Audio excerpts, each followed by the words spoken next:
Olá, meus amigos que nos ouvem no Brasil e em todos os lugares onde chega esse noticiário. Novamente com vocês, Marcos Iskin, falando hoje de São Paulo. E dia 30 de janeiro de 2023, dia 8 de Shvat de 5.723, e sem mais delongas, vamos às manchetes.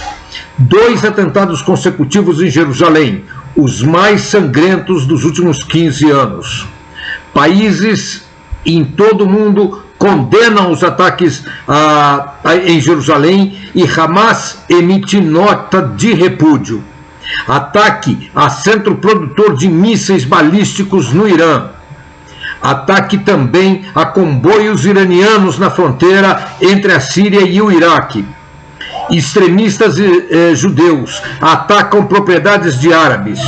E ao final do noticiário, um convite para minhas palestras no Brasil. Antes de iniciarmos, quero pedir-lhe que inscreva-se no canal e ajude a compartilhar o nosso noticiário. É muito importante a sua inscrição e ainda mais importante que você deixe o seu like ao final do programa. Jerusalém foi alvo de 2 ataques terroristas na sexta e no sábado, que deixaram 7 mortos e 5 feridos graves.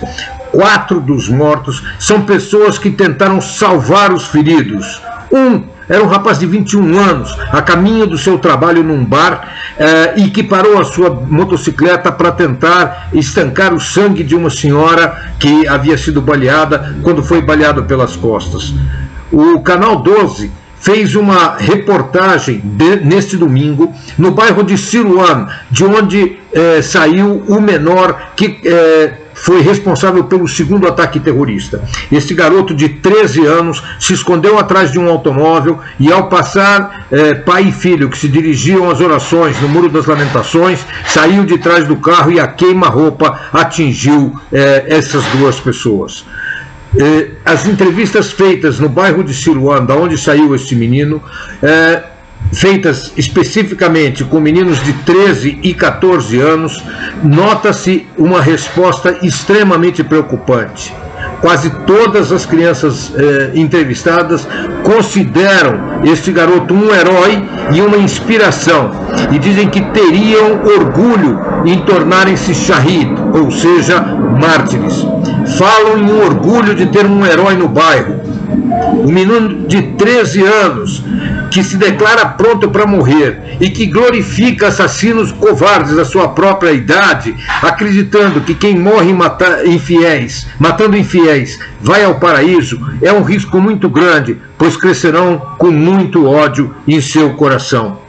Eu, que tenho netos nesta idade, tenho imensa dificuldade de entender os pais, os professores e os líderes religiosos que incutem na mente dessas crianças a glorificação da morte e a capacidade de admirar assassinos. E assistindo à reportagem, vou perdendo a fé de que seja possível um dia chegar à paz.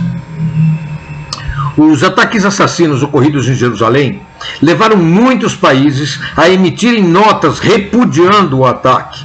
Inúmeros dos países classificaram ambos os atos como atos terroristas. Entre os países que usaram este termo, ataque terrorista, encontram-se países que jamais usaram essa terminologia em relação ao terrorismo palestino. Entre eles, os Emirados Árabes Unidos e a Turquia, que mencionaram especificamente tratar-se de ataques terroristas. O senhor Hazem Qassam, que é o porta-voz do Hamas, emitiu uma violenta reação condenando países árabes e islâmicos que se referiram ao ato como ação de terror. Ele disse que terror é ação colonial, referindo-se a Israel e aos Estados Unidos, afirmando que o seu povo tem o direito de opor-se à ocupação e que a resistência é um ato legítimo. Chama a atenção a petulância de considerar como resistência o ataque a civis desarmados saindo de uma casa de oração, como na sexta-feira, ou dirigindo-se a orações, como no sábado. E, já que falamos no sábado, na noite de sábado para domingo, ocorreu um ataque por drones a instalações de produção de mísseis balísticos iranianos na cidade iraniana de Isfahan. Inicialmente, diversas fontes informaram que o ataque teria sido feito por drones suicidas norte-americanos, ajudados por um terceiro país que não seria Israel. No entanto, na noite de ontem e no dia de hoje, diversos noticiários nos Estados Unidos passaram a considerar que o ataque foi feito por Israel, já que pouquíssimos países teriam tecnologia tão sofisticada de ataque, tão preciso, capacidade de coleta de informação tão profunda e a ousadia de agir dentro de um país inimigo. Na madrugada desta segunda-feira, aumentaram as especulações que Israel teria sido responsável pelo ataque. O Irã informou que o ataque causou poucos danos e os drones teriam sido derrubados. Já fontes da oposição iraniana afirmam que as explosões foram de grande intensidade. Os drones eram de pequeno porte e de autonomia limitada, o que leva a supor que foram lançados de posições dentro do Irã, a pequena distância de Isfahan. Os 3 drones suicidas mergulharam para dentro da fábrica de mísseis em ordem sequencial. Imediatamente após a explosão do primeiro, entrou o seguinte e se explodiu, e logo depois o terceiro, causando grande destruição, apesar das informações oficiais iranianas afirmarem que os danos foram de pequena monta. Os mísseis fabricados em Isfahan vêm sendo exportados para a Rússia e causaram já algumas centenas de mortes nos ataques russos a cidades ucranianas. Apesar disso, acredita-se que se Israel realmente estiver envolvido com este ataque, não tem nada a ver com a defesa da Ucrânia, mas realmente uma defesa de Israel. Fontes iraquianas e sírias noticiaram que houve um ataque no domingo a um comboio de caminhões que cruzava a fronteira entre os dois países. Trata-se de um comboio de 25 caminhões refrigerados pertencentes a milícias pró-iranianas que cruzava a fronteira do Iraque com a Síria por meio de uma travessia controlada pela organização Hezbollah. Os relatos dão conta que a aeronave atacante disparou um tiro de advertência a fim de permitir a fuga dos motoristas. O Centro de Monitoramento Sírio confirmou que 6 caminhões foram destruídos no ataque. Rami Abd el-Rahman, diretor do Centro Sírio de Direitos Humanos, disse acreditar que Israel sabia que os caminhões frigoríficos não levavam mantimentos e sim armas, pois 2 dias antes, outros caminhões frigoríficos descarregaram armas na cidade de El-Mayadan, afirmou ele.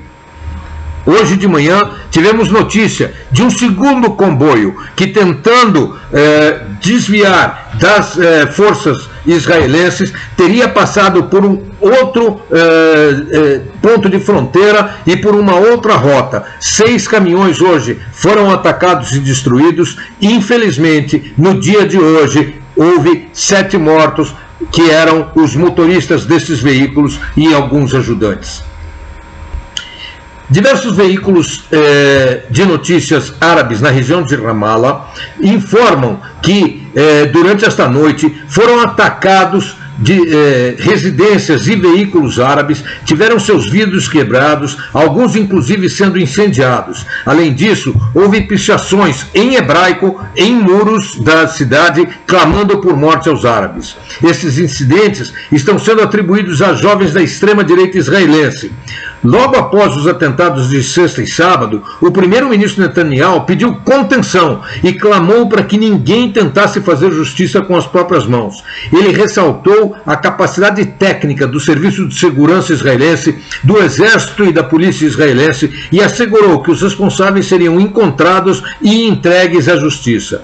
No entanto, grupos extremistas parecem ignorar os pedidos e tentam incitar revoltas. Isto coloca mais estresse nas forças de segurança de Israel, que precisam, de um lado, encontrar e prender os incitadores do terror árabe, por outro lado, buscar e também prender judeus desordeiros e extremistas. E para terminar, meus amigos, eu quero convidar você para minhas próximas palestras aqui no Brasil. Na segunda-feira, dia 6/2, estarei em Feira de Santana, na Bahia, falando sobre as invenções tecnológicas de Israel que você já usa e aquelas que você vai usar em futuro próximo. A palestra será feita na Associação Comercial de Feira de Santana, no Largo do Francisco 43, bairro de Cailândia, em Feira de Santana, no dia 6 de fevereiro, às 19 horas, e a entrada é franca.